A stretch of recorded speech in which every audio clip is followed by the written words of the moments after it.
Bueno, hablábamos de esta desgracia del fiscal, ¿no? O la fiscal de Ciego de Ávila, que amenaza a la gente que está protestando porque no tienen agua, porque no tienen luz. En vez de compadecerlos, los amenazan. Veamos. Los ciudadanos nos pueden contactar o para establecer una queja, una petición o incluso para recibir algún tipo de orientación que no tiene.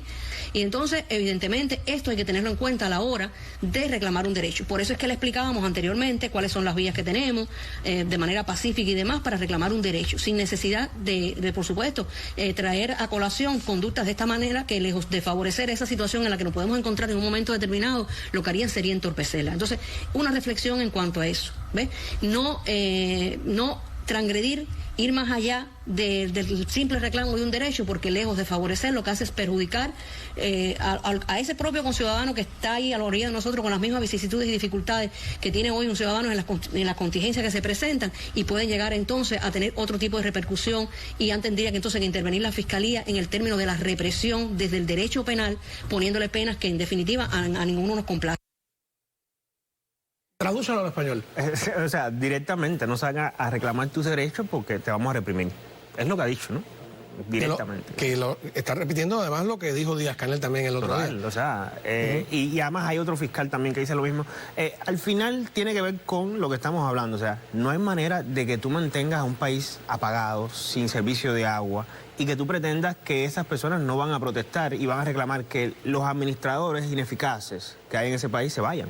O sea, más allá de si son comunistas, si son del Partido Verde, o sea, son ineficaces, no logran que el país funcione, y la gente tiene que tener el derecho de salir a pedir que se vayan. Entonces, lo que están diciendo directamente es que la gente tiene que aguantar todo eso, tener a un grupo de personas ineptas administrando un país y aguantarlo, si no vas a terminar preso. Como la gente no ha parado de protestar. O sea, los cubanos, después del 11 de julio, que fue el momento de esta gran protesta histórica en Cuba, hasta hoy, que ya casi van a ser 4 años, los cubanos no han parado de protestar, y yo creo que ese periodo y esa cantidad de protestas del 11 de julio hasta hoy es inédito en la historia reciente de Cuba, en la historia de esa dictadura. Entonces, evidentemente, ellos necesitan constantemente amenazar al ciudadano común de las consecuencias que puede tener la protesta.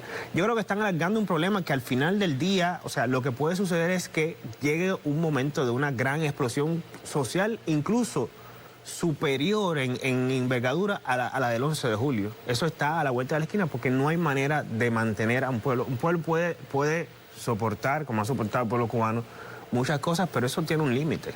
Y evidentemente ellos saben eso, y por eso está este llamado a que la gente no proteste y a amenazar al pueblo de que no salga a reclamar sus derechos. Y claro, cuando ellos se ven en la necesidad de hacer la advertencia, vamos a llamarle así, es porque hay preocupación. Están viendo que puede pasar. Pero el otro día yo estaba comparando con la desgracia natural y también ineptitud del gobierno local o del gobierno nacional en España, en Valencia, ¿no? Con estas inundaciones terribles, este desborde que ha provocado una cantidad de muertos inédito en la historia de España. Y cuando el rey va y le abuchean, incluso le lanzan cosas, le gritan asesino, el rey, en vez de acusar al pueblo, de atacarlos, dice, hay que entender el enojo que tienen. Claro. Hay que sentir compasión. Y lo dice con toda la sinceridad del mundo, y les pide disculpas cuando se va a montar en cara. O sea, qué contraste, ¿no? Qué dos maneras tan diferentes de encarar su propia ineptitud, ¿no? Sí, pero porque además estamos hablando de, o sea, y esto es una monarquía, que ese es el otro tema, ¿no? Pero en el contexto de una república, como el caso de Cuba, estamos hablando de que esas personas son administradores de la cosa pública, o sea, no son tus dueños, no son tus Pero ellos jefes. lo creen. Fíjate que te dice que vengan a recibir orientación, porque en Cuba está invertida la lógica de la relación entre el Estado y el pueblo.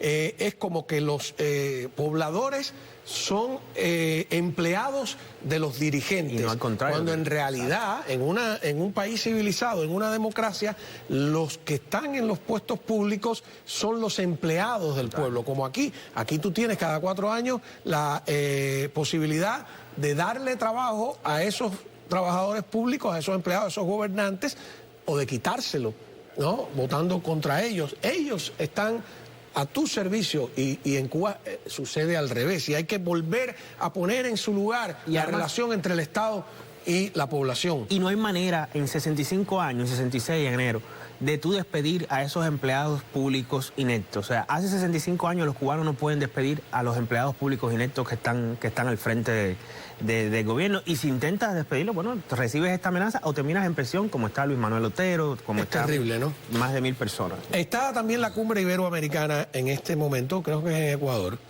Y la delegación de Argentina denuncia primero a Venezuela lo que está ocurriendo y se pregunta por qué no hay una denuncia masiva hacia Cuba. Hay que denunciar masivamente los países presentes ahí, solidarizarse con el pueblo cubano. Veamos. ¿Qué acciones se encuentra tomando la comunidad iberoamericana contra las graves violaciones a los derechos humanos en Cuba, que continúan luego de más de medio siglo de gobiernos autoritarios y represivos? Nuestra posición es muy clara. Cuba debe restablecer la democracia y respetar los derechos humanos y las libertades individuales. Es fundamental que no impulse políticas totalitarias en la región y que se enfoque en mejorar la calidad de vida de su población a través del respeto a la libertad y en brindar bienestar a todos sus ciudadanos. Muy bien, vamos a una pausa, regresamos, estamos hablando con Norge Rodríguez, era Eduardo Acevedo, al frente de la delegación de Argentina a la Cumbre Iberoamericana.